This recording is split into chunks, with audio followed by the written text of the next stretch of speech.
भाई बहन कथा को श्रवण कर रहे हैं। आस्था चैनल के माध्यम से जितने भाई बहन कथा श्रवण कर रहे हैं, सुन रहे हैं, या फेसबुक यूट्यूब पर इस कथा का रसास्वादन आप ग्रहण कर रहे हैं, तो उसका महत्व समझे कि मानव का जो शरीर मिला बड़ा मुश्किल से मिला है। 84 लाख योनियां महाराज पत्नी हर योनि में प्राप्त होगी। आप जो बनकर जन्मेंगे वो उस समय पर पत्नी भी मिलेगी। आप जिस योनि में प्राप्त होंगे उस योनि में आपके बच्चे भी होंगे।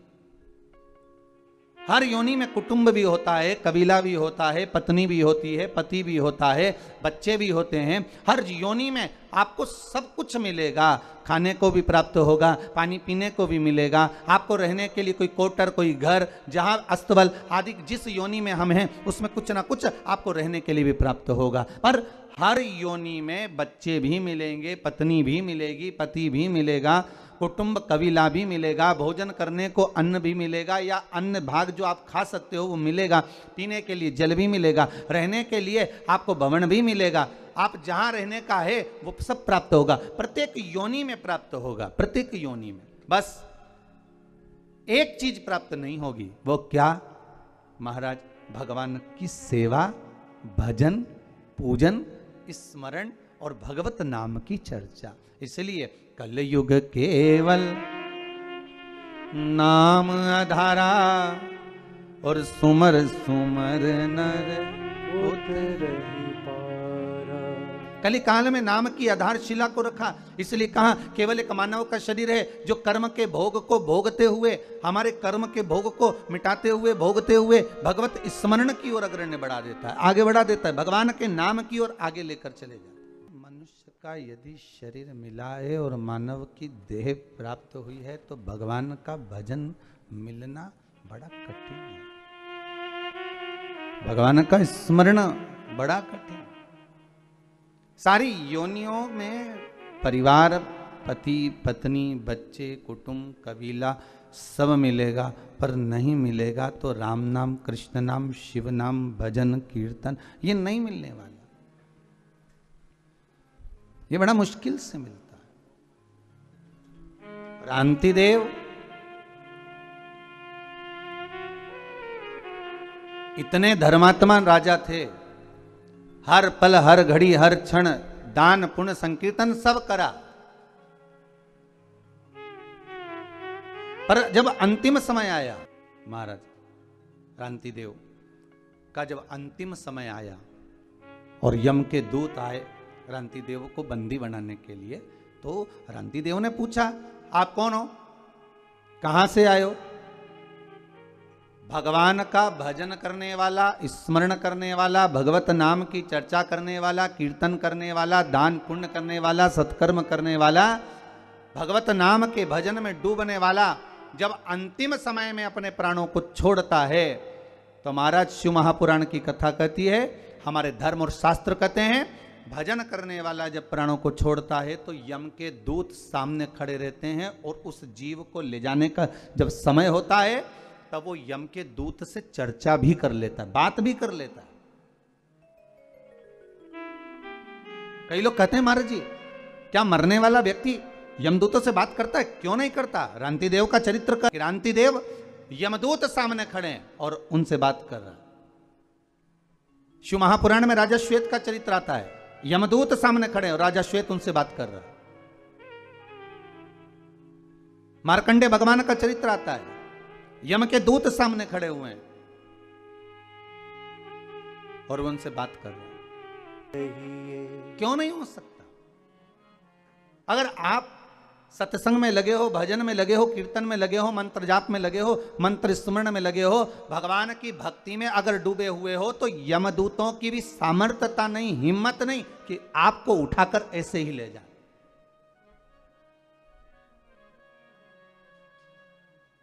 यमदूतों की भी सामर्थ्यता नहीं कि वो आपको उठाकर ले जाएं। वहां तो चर्चा होती है, बात होती है कि साहब हम आए हैं, यमदूत सामने नजर आते हैं। कहीं कहीं आप लोगों ने भी अपने जीवन में सुना होगा, जब किसी के प्राण छूटते हैं तो कहते हैं ना कि उनको तो पहले ही भान हो गया था, उनको तो पहले ही मालूम पड़ गया था, उनने तो कह दिया था साहब कि ऐसा हो रहा है। कई बार हम कहते हैं, हमारी सहज भाषा में आप लोगों ने भी अपने जीवन में सुना होगा कि वो ऐसा बोल गया, वो ऐसा कर गया, उसको तो मालूम पड़ गया था, उसकी तो सूचना मिल गई थी। अंतिम समय क्या है उसको मालूम पड़ गया। पर महाराज आज रांतिदेव के साथ वही हुआ।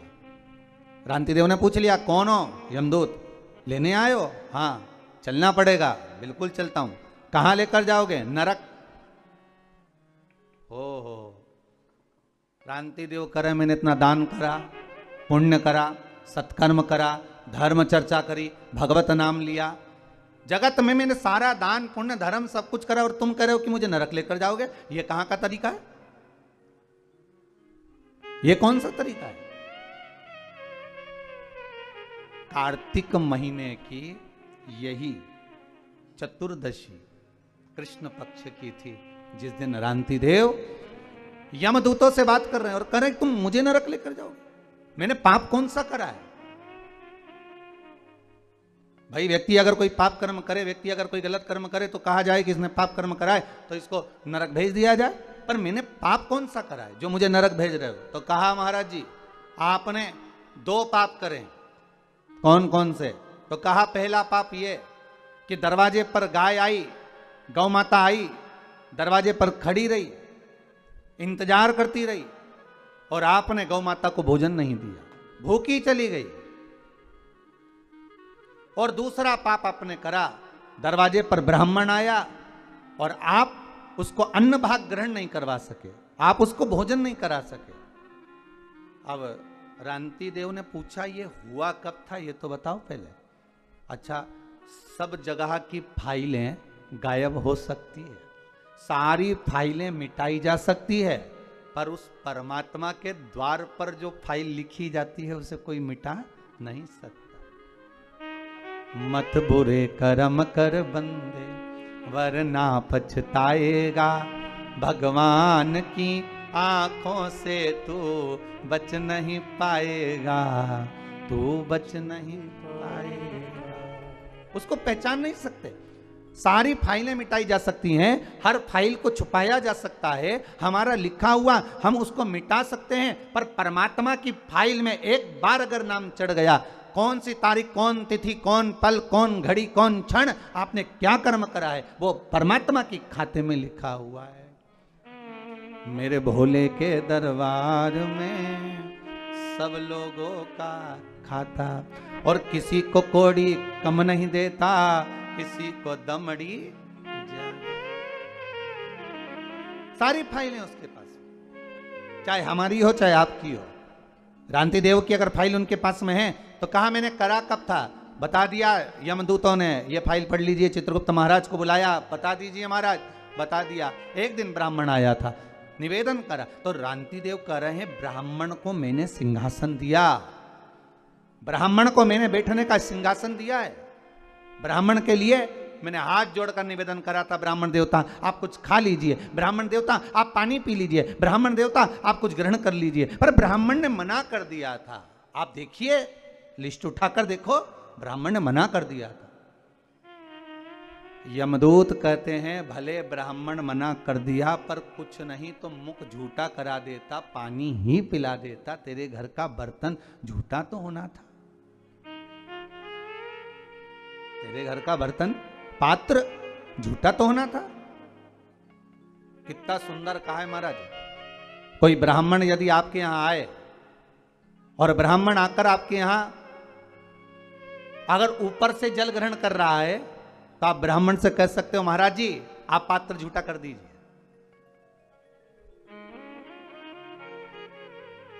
कोई ब्राह्मण आकर आपके यहां आया और वो ऊपर से जल भाग ग्रहण कर रहा है, वह हथेली में भाग लेकर, लाओ सब प्रसाद दे दो हथेली में, हथेली में भाग लेकर ब्राह्मण ग्रहण कर रहा है, तो उसको यजमान को चाहिए कि वो ब्राह्मण देवता से कहे कि ब्राह्मण देवता पात्र झूठा कर दीजिए, पात्र झूठा कर दीजिए, ये प्लेट झूठी कर दीजिए, ये पात्र झूठा कर दीजिए। क्यों? शास्त्र कहता है जितनी देर तक ब्राह्मण का झूठा पात्र घर में रखा रहता है, जितनी देर रखा रहता है उतनी देर घर से क्लेश को मिटा देता है। महाराज क्यों कहते हैं कि ब्राह्मण का मुख झूठा कराओ? अर्थात घर का पात्र भी झूठा होगा, वो रखा रहेगा, फिर घर की कोई बहू, घर की कोई माँ उस पात्र को लेकर जाती है, जब धोती है, साफ करती है, महाराज उसने अपनी जिंदगी में जितना पाप कर्म करा होता है, मात्र ब्राह्मण के पात्र का उस पात्र को धो लेने पर भी उसके ना जाने कितने पाप नष्ट हो जाते, कितने पाप। अब झूठा कर लीजिए। मैंने कहा ब्राह्मण देव को, रंती देव कर रहे हैं, मैं बार बार निवेदन कर रहा हूं, ब्राह्मण देवता पानी पी लीजिए, ब्राह्मण देवता भोजन ग्रहण कर लीजिए, ब्राह्मण देवता आप कुछ खा लीजिए, पर ब्राह्मण ने नहीं खाया। यमदूत कर रहे हैं, आपको चाहिए था कि आप मुंह झूठा कराते, भले पानी का आचमन ही करा दे। अब देखिए आचमन करा, अब पानी का भले आचमन करा देते, पर कराना था। एक दूसरा, गाय तुम्हारे दरवाजे पर आई और आपने गौ माता को रोटी नहीं दी, आप गाय को भोजन नहीं दिया। रांति देव हाथ जोड़कर बोले, महाराज आप ये गलत कह रहे हैं कि मैंने गाय को रोटी नहीं दी। महाराज मैंने गाय को भोजन नहीं दिया, आप ये गलत कह रहे हैं। मेरे द्वार पर गाय आई और मैंने गौ माता को भोजन दिया। आप देखिए, आप स्मरण करिए, भगवान यमदूत कहते हैं गाय आपके दरवाजे से भोजन कर कर चली गई थी, पर कुछ समय के बाद गाय फिर दरवाजे पर आकर खड़ी हो गई थी, उस समय पर आपने उसको भोजन नहीं दिया। महाराज जब एक बार दे दिया तो दूसरी बार कैसे देते? यमदूतों ने कहा परमात्मा एक बार आपको सुख दे देता है और उसके बाद परमात्मा आपको सुख देना बंद कर देता है, तो क्या आप परमात्मा से वापिस सुख नहीं मांगते? क्या परमात्मा से वापस सुख नहीं मांगोगे कि हे प्रभु, हे भोलेनाथ, हे मेरे नारायण, हे मेरे राम, हे मेरे कृष्ण? एक बार अगर आपने सुख दे दिया और सुख देने के बाद फिर वापस वही की वही लीला चालू हो गई, वही हमारा कर्म का दुख हमारे सामने आ गया, तो क्या आप भगवान से वापस सुख नहीं मांगोगे कि हे भगवान हमें वापस सुखी कर दीजिए, वापस ऐसी कृपा कर दीजिए कि हमारा वैभव, हमारा धन, हमारी प्रतिष्ठा, हमारा यश, हमारी कीर्ति पुनः वापस स्थापित हो जाए? रंती देव, गाय अगर एक बार भोजन कर कर चली गई और दूसरी बार पुनः तुम्हारे दरवाजे पर आई है, तो तुम्हारे दरवाजे पर तुम्हारा कल्याण करने के लिए आई है। तुमने उसको भोजन नहीं दिया, क्षमा करिएगा, मुझसे गलती हो गई, इसलिए तुम्हें नरक भोगना पड़ेगा। रांति देव ने कहा नरक अगर भोगना तो मेरा पुण्य कहाँ गया वो बताओ। पुण्य तुम्हारे सामने, तुम्हारे पुण्य के बल पर मांगो। तुम बैकुंठ का भोग भोगोगे कि कुछ और मांगना चाहते हो? इतने में रांति देव ने कहा अगर मेरे पुण्य का भाग देना चाहते हो तो केवल मेरे जीवन में 1 वर्ष के लिए मृत्यु को टाल दीजिए। 1 साल मेरी मौत ना हो, मेरी मृत्यु ना हो। 1 वर्ष? हाँ, क्या करोगे? रांति देव ने कहा जो नहीं कर पाया वही करूंगा, आप 1 वर्ष के लिए मुझे पुनः मेरा जीवन दे दो। भगवान यमदूतों ने कृपा करी और यमदूत उसको छोड़कर 1 वर्ष के लिए दे दिया उसका पुण्य का भाग। रांति देव नरक को जीत लिया, वो 1 वर्ष के पुण्य के बल पर। गौ माता को द्वार पर बुलाया, दरवाजे पर जब गाय नहीं आई तो जहां गाय बंधी थी वहां जाकर गौ माता को घासा भोजन का जिमाकर उसका आचमन कराया। उसका फल क्या हुआ कि रांति देव को फिर नरक नहीं भोगना पड़ा। फिर रांति देव जब प्राण त्यागे तो भगवान के धाम में पहुंच गए, सीधे भगवान के द्वार पर।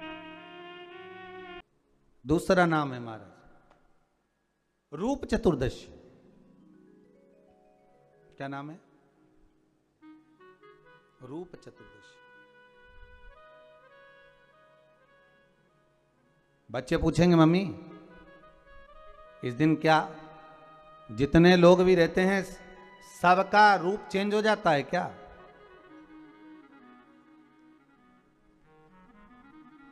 सबका रूप चेंज हो जाएगा रूप चतुर्दशी के दिन? महाराज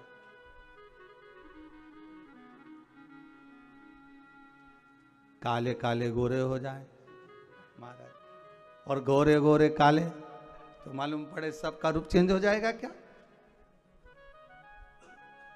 नहीं महाराज।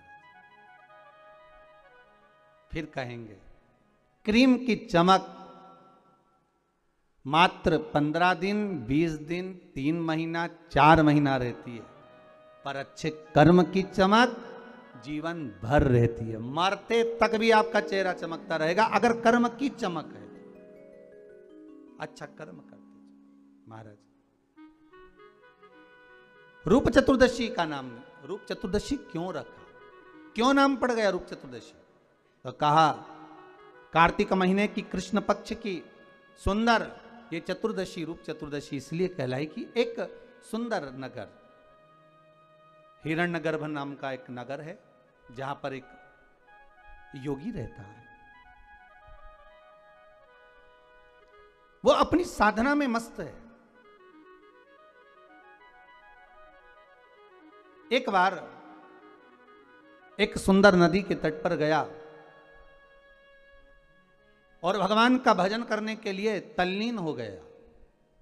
अब एक बात बहुत ध्यान से सुनिएगा, इस रूप चतुर्दशी की कथा को, आज की कथा रूप चतुर्दशी की अगर आप सुन रहे हैं तो उसको ध्यान लगाकर सुनना कि वो योगी जब योग करने के लिए गया, साधना करने के लिए गया, तप करने के लिए गया, तो महाराज तपस्या करने, योग करने बैठ तो गया, बैठ गया वो साधना करने के लिए, पर साधना करते करते करते करते जब बहुत समय आ गया, बहुत समय हो गया, सिर पे जूं पड़ गई, शरीर में बारीक बारीक कीड़े पड़ने लगे,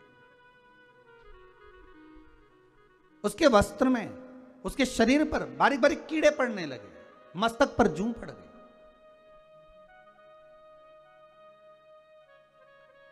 महीनों तप करने के बाद में, साधना करने के बाद में उसके मन में आया कि मैंने इतनी साधना करी, मैंने इतना तप करा, मैंने इतना भजन किया, इतना योग करा, उसके बाद भी मेरे मस्तिष्क में कीड़े पड़ गए, जूं पड़ गई, मेरे शरीर पर कीड़े पड़ गए, बारीक बारीक छोटे छोटे कीड़े मेरे शरीर पर आ गए।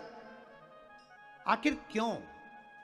शिव महापुराण की कथा कहती है जो भगवान के भजन में लगा रहता है, जो सत्संग में लगा रहता है, जो भगवत कीर्तन में लगा रहता है, जो भगवान की भक्ति में सदा तल्लीन रहता है, उसके शरीर से दुर्गंध नहीं आती, उसके शरीर से बदबू नहीं आती, उसके शरीर से अगर तगर चंदन की खुशबू आती है।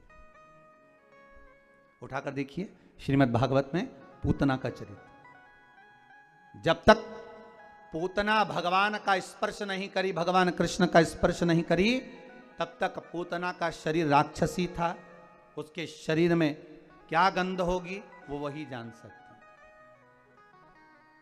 पर जब भगवान कृष्ण ने पूतना के स्तनों का पान कर लिया, पूतना के स्तनों का पान करा, दूध का जब पान करा, पूतना के शरीर में स्तनों का जब पान किया है महाराज, तब जब पूतना के शरीर को अग्नि दी गई, पूतना के शरीर को जब अग्नि लगाई गई, तो पूतना के शरीर में से चंदन, अगर, तगर, गूगल आदि आदि की सुंदर सुंदर गंध आ रही थी, सुंदर सुंदर गंध आ रही है। बड़ा ध्यान करा गया कि आखिर ये क्यों? तो कहा अंतिम समय में पूतना का जो चित्त था, अंतिम समय में पूतना का जो मन था, अंतिम समय में पूतना जब प्राण त्याग रही थी, तो भगवान कृष्ण का मुखाग्रविंद देख रही थी, उस रस तत्व को ग्रहण कर रही थी, उस रस तत्व।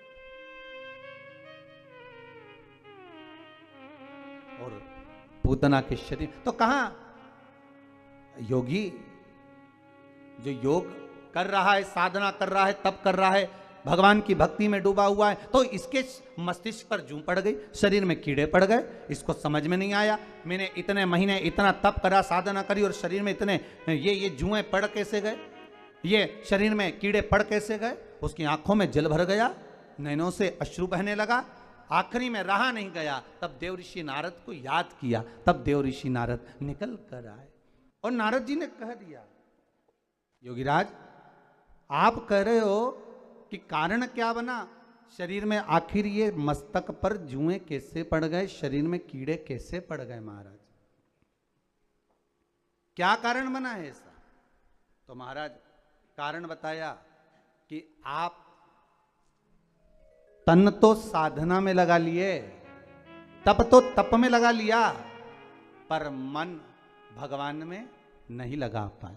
अगर मन भगवान में लगा लेते तो ये शरीर चित्त अगर परमात्मा में लग जाता तो ना मस्तिष्क में जुएं पड़ते ना शरीर पे कीड़े पड़ते। तब क्षमा मांग ली प्रभु, ये अंतरात्मा से मैं भगवान का भजन नहीं कर पाया, मैं भगवान की भक्ति को धारण नहीं कर पाया, इसलिए मेरा शरीर आज कुछ बेकार सा हो गया है। यही कार्तिक महीने की कृष्ण पक्ष की यही चतुर्दशी तिथि, जिस दिन योगी राज ने नारद जी से पूछकर सुंदर उपटन को तैयार कर कर शरीर पर मल कर स्नान किया और स्नान कर कर भगवान नारायण का स्तवन पूजन किया, तब जाकर वो योगी राज वापिस सुंदर काया को प्राप्त करे। इसलिए इस चतुर्दशी का नाम दूसरा पड़ गया रूप चतुर्दशी। क्या नाम पड़ा है? रूप चतुर्दशी। और उस रूप चतुर्दशी के दिन, उस नरक चतुर्दशी के दिन महाराज जो हमारी पूजन का विधान है लक्ष्मी को प्राप्त करने का, इसलिए कहते हैं यह छोटी दीपावली है, यम के द्वार पर से भी बचाने वाली दीपावली, नरक से बचाने वाली दीपावली। कल धनतेरस का पूजन करा, आज रूप चतुर्दशी नरक चतुर्दशी का वर्णन किया महाराज। कल आप सभी ने जो पाटे पर पूजन करी है, चौरंग पर पाटे पर जो आपने पूजन जमाई थी, चांदी के सिक्के में मौली लपेटी थी, सिक्के में मौली लपेटी थी, उसको थाली में रखा था, वही स्थान पर वो थाली अगर आपने उठाकर अंदर रख ली हो या कहीं पर विराजमान कर दी हो, उस थाली को कहीं विराजमान कर दिया हो, तो आज फिर पुनः वही थाली वापिस सुंदर गोबर से लीप कर या जल से उसको पोंछ कर वहां पाटा रखें, चौरंग रखें, चौकी रखें महाराज, उस पर वापिस पुनः लाल वस्त्र बिछाकर उस थाली को वापिस वहीं रखें। आज जो दिए लगना है, आज जो दीप लगना है महाराज, एक दिया आटे का चौमुखी, 4 बत्ती का दीप लगाएं, उसमें चाहे तो सरसों का तेल डाल लें, तिल्ली का तेल डाल लें, चाहे तो उसमें मीठा तेल डाल लें, और 4 बत्ती उसमें होना चाहिए। थोड़ी सी पीली सरसों, अगर पीली सरसों हो तो पीली सरसों, नहीं हो तो काली सरसों उस दीप के अंदर डाल दीजिए महाराज। एक घी का दीप लगाएं। फिर ध्यान दीजिएगा, घी का दीप जो कलदार रखे हैं, लक्ष्मी जी का जहां पूजन कर रहे हो, लक्ष्मी जी का सीधा हाथ घी का दिया होना चाहिए। तो आपका कौन सा हाथ हो गया? उल्टा हाथ। लक्ष्मी जी का उल्टा हाथ, वहां पर रखो चौमुखी दीप, और महाराज जल का छींटा देकर उन जो सिक्के रखे हैं, जो लक्ष्मी जी रखी है, भगवान का जहां पूजन कर रहे हो, उस पर जल का छींटा देकर सुंदर भाव से माता लक्ष्मी का स्मरण कर कर, गणेश जी का स्मरण कर कर, आप भाव से महाराज जल का छींटा देकर सुंदर वस्त्र अर्थात मौली कलेवा जो भी आपके पास में हो समर्पित कर कर भाव से रौली, मौली, चंदन, अबीर, गुलाल, मेहंदी, जो भी सामग्री पूजन का साहित्य आपके पास में है, वो उन कलदारों पर, माता लक्ष्मी पर समर्पित कर दें। 5 अमरबेल के टुकड़े, 5 कमलगट्टे, 5 हल्दी की गांठ उस पर समर्पित कर दें महाराज।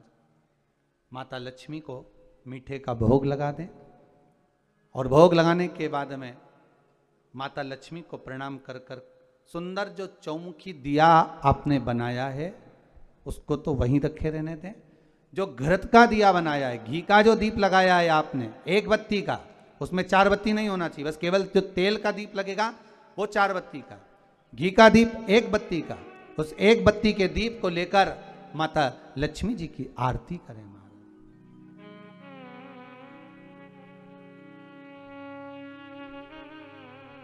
माता लक्ष्मी की आरती करें, और माता लक्ष्मी की आरती कर कर, उनका अनुमोदन कर कर, उनको प्रणाम कर कर, निवेदन कर कर, नमन कर कर जब दीप को रख दें, तब माता लक्ष्मी के सम्मुख में अपनी झोली को पसार कर प्रणाम करें।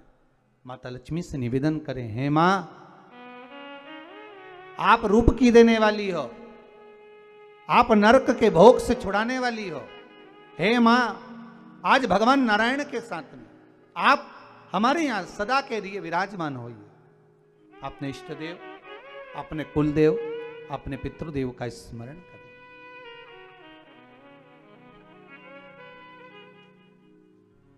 नमन करें, प्रणाम करें और निवेदन करें माता लक्ष्मी से, हे मां, ये आपकी ही कृपा है जो आज आप मेरे घर में आई हो। ये आप ही की कृपा है जो मैं आपकी सेवा कर रही हूं, पूजन कर रही हूं।